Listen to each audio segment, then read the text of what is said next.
Hey everyone, so today I am going to be talking about all of my favorites from the month of February. It is officially March, so it's that time of the month again. Pun not intended. So if you guys want to see everything I've been loving throughout the month of February, then just keep on watching. Although this isn't like a face skincare item, I do think that it's worth mentioning. I mean, it's 100% worth mentioning. Aesop hand sanitizer, this one right here, the rinse-free hand wash. I have been a huge fan of this for almost 3 years now. I absolutely love it. Actually, I think I've been a fan of it for longer than 3 years. What am I talking about? But I'm almost certain that they didn't have this size of it. And I'm almost certain that the pandemic kind of inspired them to make a huge jumbo version of the rinse-free hand wash. Anyway, I had been wanting it for a really long time, and I stopped into Aesop not too long ago and I picked it up. I finally picked it up and it's just lovely. I mean, it's Aesop, so you can't really expect anything less than lovely and amazing and delicious smelling stuff. But yeah, so this is the Resurrection scent. So it has mandarin rind, rosemary leaf, and cedar atlas. It just smells really nice, and it's a great in-between. Obviously, it doesn't take the place of washing your hands with soap and water. I mean, that's always going to be the ideal situation, but for those in-between moments, it's a really nice option. And I always like to have like a big jumbo hand sanitizer in my car. Not this one though, because it's just too pretty. I want it on my vanity, to be completely honest with you. Next up is, I mean, since we're on the topic of Aesop, I might as well get this one out of the way, and this is the Istros or Istros aromatic room spray. It's amazing. It just smells so good. Pink pepper, lavender, and tobacco. It's basically like, it just smells like a fragrance, and it lasts a really long time. I love spraying my freshly washed sheets, or just like spritzing the room every now and again. It's a nice, very nice smell. It smells very expensive, you know.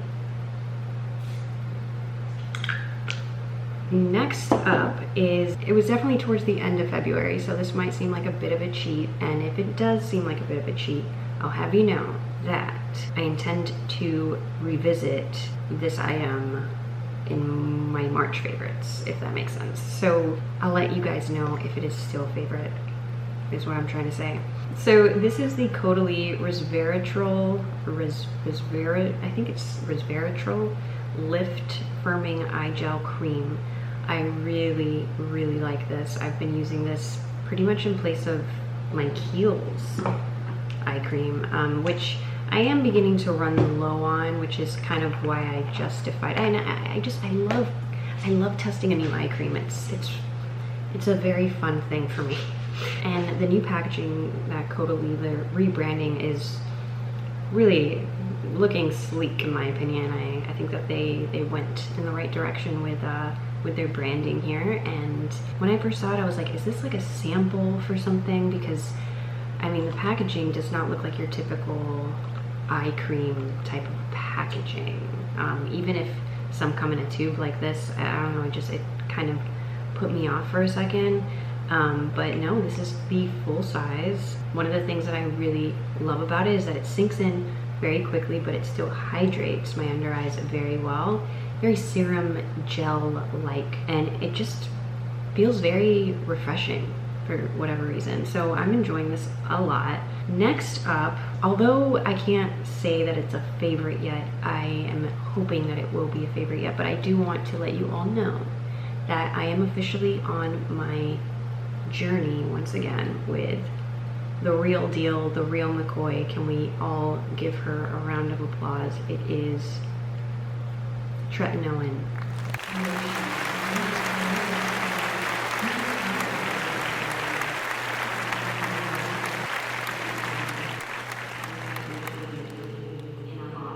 Now, it comes with a lot of caveats, and you know, it could go wrong real quick if you don't play your cards right. What I'm trying to say is retinol is not just something that you start up mindlessly, and it is not something that you start applying to your skin daily. It is something that you are going to be on a journey with for quite some time before your skin adjusts to it fully and you start to reap the benefits of the retinol.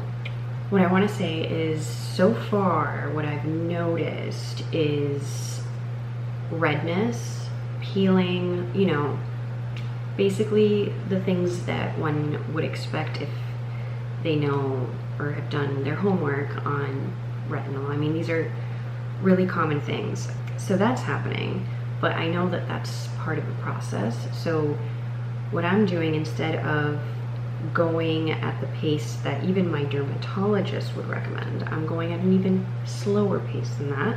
So instead of using it every 3 days for the first week, and then every 2 days for the second week, and every other day for the third week, and then every day for the fourth week, I know that that's not going to work for me. My skin is pretty sensitive, and I want to take it as slow as possible to guarantee the best results, and I don't want to have to stop using it at any moment. So that being said, what I've been doing is, for nearly a month now, I've been using it every 3 days. So that's essentially twice a week.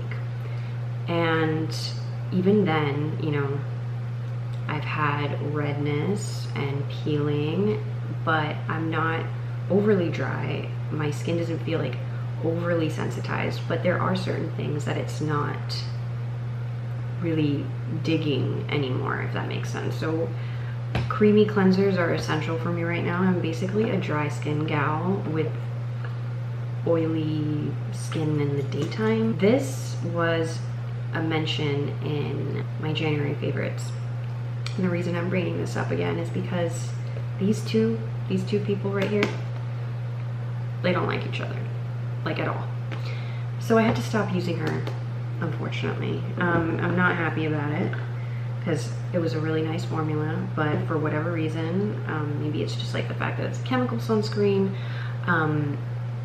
my skin just felt like very raw and red every time I used this. So I just decided to completely skip on that, and I'm back on this. And this is just a classic, obviously. I mean, this is the Ulta UV Clear Broad Spectrum SPF 46. Everybody knows about it. I mean, for the most part, it's a great sunscreen. What I've also been adding to my routine, and it's an old favorite, but I don't think I've ever mentioned it on here, is Leo oil. It's just wonderful. I'm pretty sure this is like a blend. Rosehip seed oil, meadowfoam seed oil, and jojoba oil, if I'm not mistaken. I think it's those 3 oils in one, and it is absolutely fantastic. I really like using this in the morning and at night, and I just even put it like a little drop of this mixed in with my sunscreen for like extra moisture, and I'm noticing better result now that I'm using this in conjunction with the retinol. So fingers crossed, but so far so good.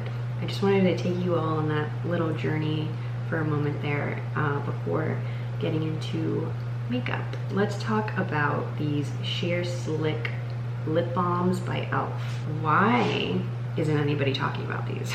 I feel like nobody's talking about them, and it's a goddamn shame because they are absolutely amazing and super affordable, super pigmented, glossy, just juicy deliciousness. I am really digging these right now, if you couldn't already tell. So this is the shade Orange Crush.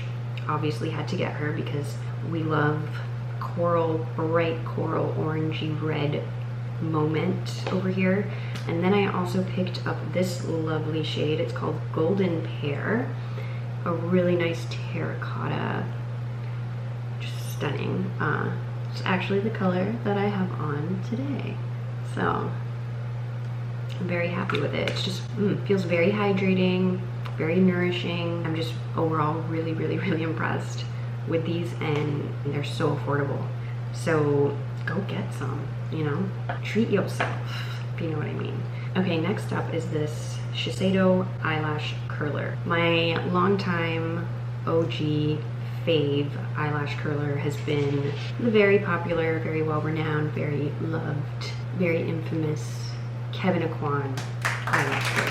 For whatever reason, the Sephora that is a skip and a hop from my apartment does not carry it, or is like constantly out of stock of the Kevyn Aucoin eyelash curler. And yeah, you know, you might be wondering, why don't you just order it online then? And I suppose I could, but when the convenience is a skip and a hop, getting it right away versus waiting a few days or a week doesn't do it for me, you know? So whatever. The point is that I decided to try a different one, and I've heard a lot of great things about this eyelash curler. What I noticed that I did not like from the start, the opening is not as big or wide as the Kevyn Aucoin eyelash curler, like a lot more narrow than I'm used to. So that was a bit of a learning curve for me, but once I got that down, I'm telling you, like, I'm very happy with it. To be honest with you, I'm like, I don't mind sticking to this. If the Kevyn Aucoin one is there the next time I pass by, I will probably pick it up just for the sake of comparison, but I won't mind if it isn't. Now, with that being said, I probably, you know, whenever that day comes and I can foresee this happening, I'd be like, well, what have I been doing? Like, this is the one. Like, why would I ever use the Shiseido one? That could happen too. For the purpose of this favorites and the fact that it's doing as good a job as it needs to do for me to be content, I'm happy, and it is a favorite, and I use it every single day. Next up, J.Hannah.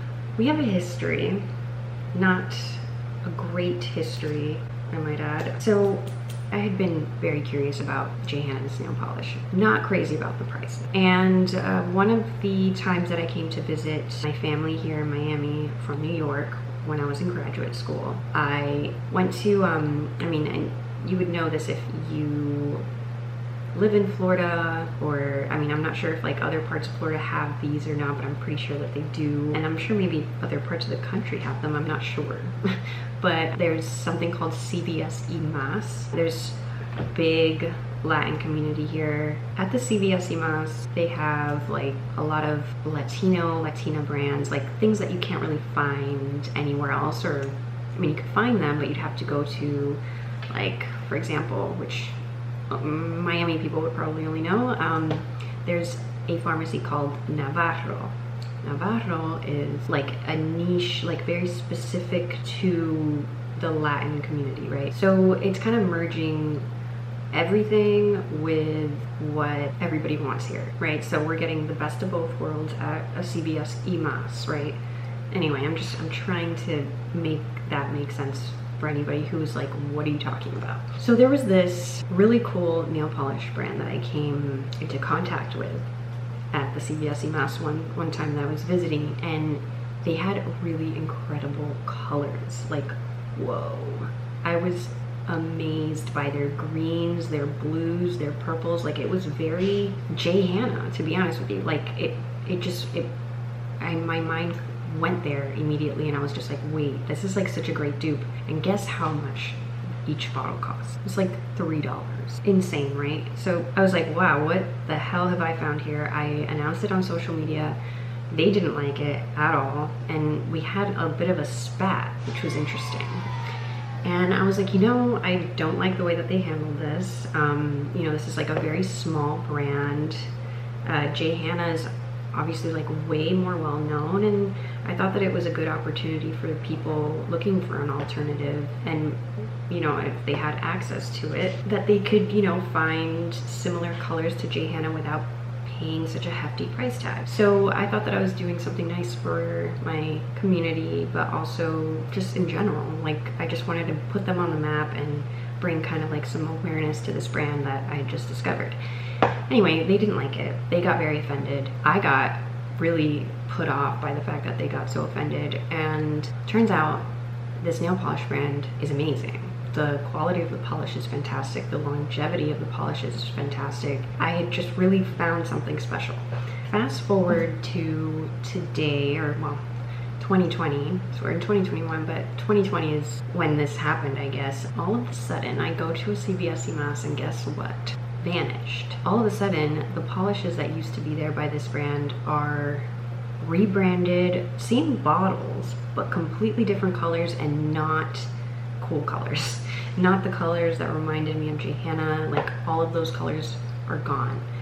And I was pretty devastated, especially since all of this like stuff happened with moving into this apartment, and I lost a lot of my belongings, and I was basically trying to get my nail polish collection back to a good place. It was pretty depressing to see that like they completely rebranded themselves, but they're like not nice colors.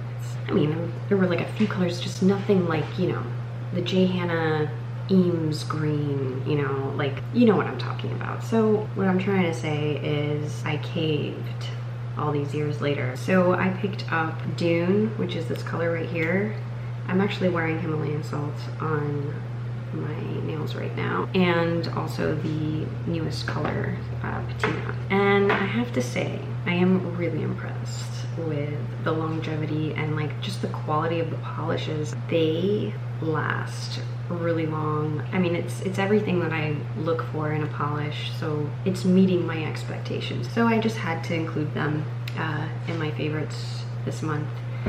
So although it's kind of like a bittersweet story, I do love their packaging, and I do really love their colors. So, and it turns out that their polishes are also really darn good.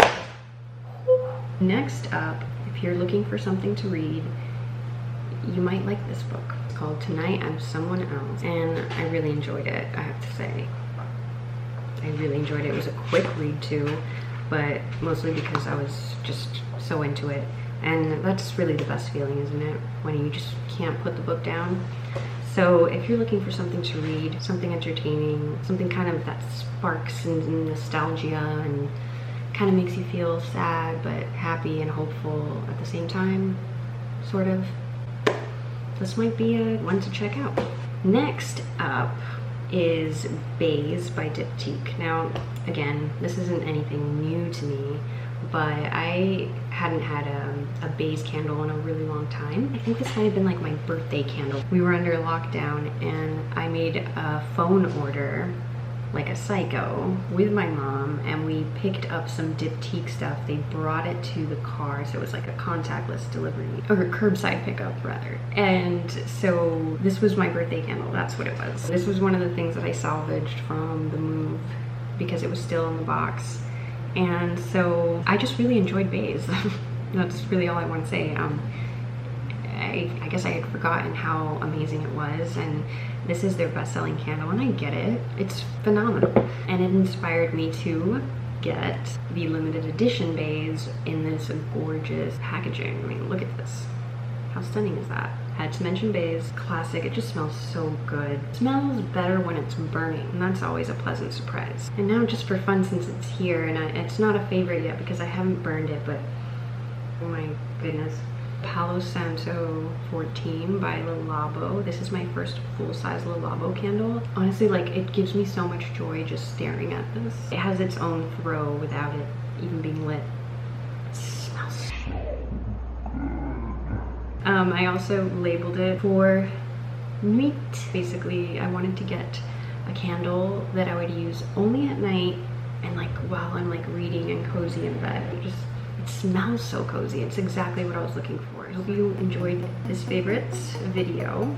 If you did, please don't forget to give it a big thumbs up. And if you haven't already, please don't forget to subscribe to my channel. It would make me so happy if you subscribed, truly. I will also put all of my social media handles somewhere over here for you guys.